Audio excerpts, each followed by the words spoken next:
पहला ऐसा फोन था जिसे पहली बार हमारे देश ने 1995 में जीएसएम कॉल करी थी। इसके बाद यह फोन मोबाइल फोन की दुनिया का बादशाह बन गया। नमस्कार दोस्तों, आज हम एक ऐसे फोन के बारे में बात करेंगे जो कभी मोबाइल फोन की दुनिया का बादशाह हुआ करता। इस फोन का नाम नोकिया है और आपके घर में किसी न किसी ने इसे जरूर यूज किया होगा। तो आइए इस वीडियो में जानते हैं दोस्तों, कैसे एक पेपर मिल से शुरू हुई कंपनी मोबाइल फोन की दुनिया का बादशाह बनने का सफर पूरा करती है। फिनलैंड का एक शहर है जिसका नाम नोकिया है और उसके पास में एक नदी है जिसका नाम नोकियन वेरिटी है। इसी के नाम से इसका नाम नोकिया रखा गया दोस्तों। ये अपनी पहली शुरुआत 1865 में एक पेपर मिल के कंपनी के रूप में स्टार्ट करती है फिनलैंड के एक बोम्पेरे शहर में। फिर साल 1967 में नोकिया रबर वर्क्स और केबल फैक्ट्री को मिलाकर एक बड़ी कंपनी बना लेती है और फिर कई सालों तक यह कंपनी इसी वर्क पर अपना काम करती रहती है। फिर साल आता है 1970 जिसमें पहली बार नोकिया अपना कदम टेली कम्युनिकेशन के क्षेत्र में रखता है और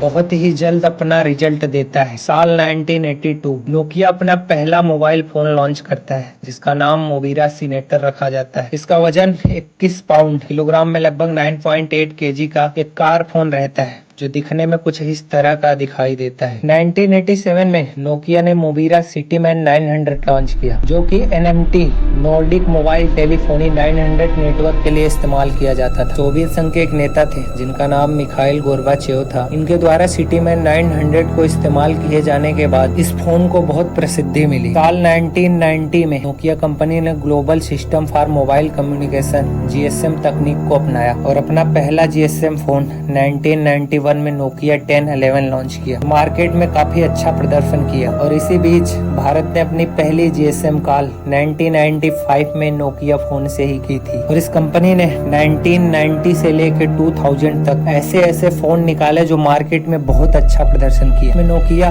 2110 जो 1994 में लॉन्च किया गया। यह फोन अपनी कॉम्पैक्ट डिजाइन और 10 घंटे के स्टैंड बाय टाइम लाइन के लिए जाना जाता है। फिर साल 1999 में नोकिया 3210 लॉन्च होता है। फोन में इंटरनल एंटीना और कस्टमाइजेबल कवर होते हैं। और फिर 90 से 2000 के बीच का एक बड़ा ही मशहूर फोन हुआ करता था, नाम नोकिया 3310 था। वो अपने मजबूती और लोकप्रिय मशहूर स्नेक गेम के लिए बड़ा जाना जाता था। यह फोन शायद आपने भी इस्तेमाल करी होगी क्योंकि मैंने तो करी है। और फिर इसी साल नोकिया 7110 जो वेब ब्राउजर और स्लाइडिंग कीपैड के साथ आया और इन दिनों यह मोबाइल फोन कंपनी दुनिया की सबसे बड़ी मोबाइल फोन कंपनी बन चुकी थी। और यहाँ तक एक पेपर मिल के रूप में शुरू हुई कंपनी मोबाइल फोन की दुनिया का बादशाह बन चुकी थी। इसी बीच स्मार्टफोन का जमाना आता है जिसमें नोकिया कंपनी को बहुत सारे कंपटीशन का सामना करना पड़ता है। इसी साल नोकिया ने नोकिया 1100 और नोकिया 5800 एक्सप्रेस म्यूजिक जैसे टच स्क्रीन फोन पेश करते हैं। और स्मार्टफोन के कंपटीशन को झेलना इनकी कंपनी के लिए कहीं ज्यादा मुश्किल काम था और नोकिया कंपनी अपनी स्मार्टफोन को लॉन्च करने में बहुत देर कर जाती। तो यह नोकिया कंपनी iOS और एंड्रॉइड सिस्टम से प्रतिस्पर्धा करने में असफल रह जाती है। साल 2007 में नोकिया कंपनी की बाजार में हिस्सेदारी 49.4% तक पहुंच गई। उस टाइम के किसी भी कंपनी के लिए बहुत बड़ी बात थी, पर नोकिया की दृष्टि से यह बहुत छोटी बात है। नोकिया कंपनी एंड्रॉइड और iOS का सामना करने के लिए साल 2010 में नोकिया ने इंटेल के साथ मिलकर मीगो नाम का एक नया ऑपरेटिंग सिस्टम विकास करने की घोषणा कर देती है। इसमें भी उन्हें सफलता कहाँ मिलने वाली थी और इन दिनों स्मार्टफोन बाजार में तेजी से बदलाव हो रही थी। एप्पल, गूगल जैसे कंपनियों से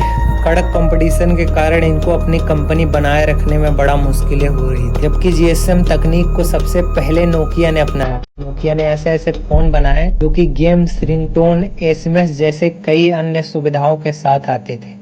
नोकिया ने अपने मजबूत ब्रांड बनाकर लोगों का विश्वास जीता। नोकिया विकसित विकासशील दोनों देशों में बहुत तेजी से विस्तार किया, लेकिन फिर भी 2010 तक आते आते इस कंपनी ने लगभग हार मान ली। और साल 2010 में स्टीफन एलोप नोकिया के नए सीईओ बनते हैं। इसमें उन्होंने माइक्रोसॉफ्ट के साथ मिलकर एक साझेदारी की घोषणा कर दी। इसमें नोकिया ने विंडोज फोन ऑपरेटिंग सिस्टम को अपनाया। स्टीफन एलोप का यह डिसीजन नोकिया को स्मार्टफोन की दुनिया में फिर से जीवित करने की एक उम्मीद रखती है। है। 2011 में नोकिया ने अपना पहला विंडोज फोन नोकिया लूमिया 710 और नेट लॉन्च किया, लेकिन फिर भी 2012 और 13 में नोकिया की बिक्री में गिरावट बढ़ती रहती है और आखिरी में नोकिया ने अपने मोबाइल फोन डिवीजन को माइक्रोसॉफ्ट के हाथ बेचने का निर्णय लेता है और साल 2014 में माइक्रोसॉफ्ट ने नोकिया पर पूरी तरह कब्जा कर लेता है। इसके बाद यह कंपनी लूमिया ब्रांड के तहत अपना फोन जारी करना शुरू कर देती है। इसमें उन्होंने लूमिया 430, 532, 535, 544, 640 और लूमिया 640 एक्सएल, ये दोनों फोन ऐसे फोन थे जिसमें बड़े डिस्प्ले और बेहतर कैमरा के साथ आते थे। इसके अलावा नोकिया एक्स सीरीज के अंतर्गत Nokia x, Nokia x plus और नोकिया एक्सएल भी आए। फिर साल 2016 में एचएमडी ग्लोबल, जो कि नोकिया के पहले कर्मचारियों द्वारा स्थापित की गई थी, एचएमडी ग्लोबल कंपनी ने नोकिया कंपनी को फिर से खरीद लेता है। फिर एचएमडी ग्लोबल नोकिया ब्रांड के नाम से स्मार्टफोन बनाती है। इसके बाद एचएमडी ग्लोबल ने नोकिया के कई फोन निकाले। एचएमडी ने 2024 में अपने ब्रांड एचएमडी के नाम से भी फोन लॉन्च किए, जिसमें एचएमडी क्रेस्टा और एचएमडी क्रेस्टा मैक्स। और इन दिनों नोकिया ब्रांड नेटवर्क उपकरण और इंफ्रास्ट्रक्चर के क्षेत्र में ज्यादा है, लेकिन स्मार्टफोन की दुनिया में इसकी पॉपुलैरिटी बहुत कम हो गई है और नोकिया के इस टाइम के सीईओ जस्टिन होटार्ड है। आज के दिनों में नोकिया मोबाइल फोन कंपनी, जो कभी मोबाइल फोन दुनिया की बादशाह हुआ करती थी,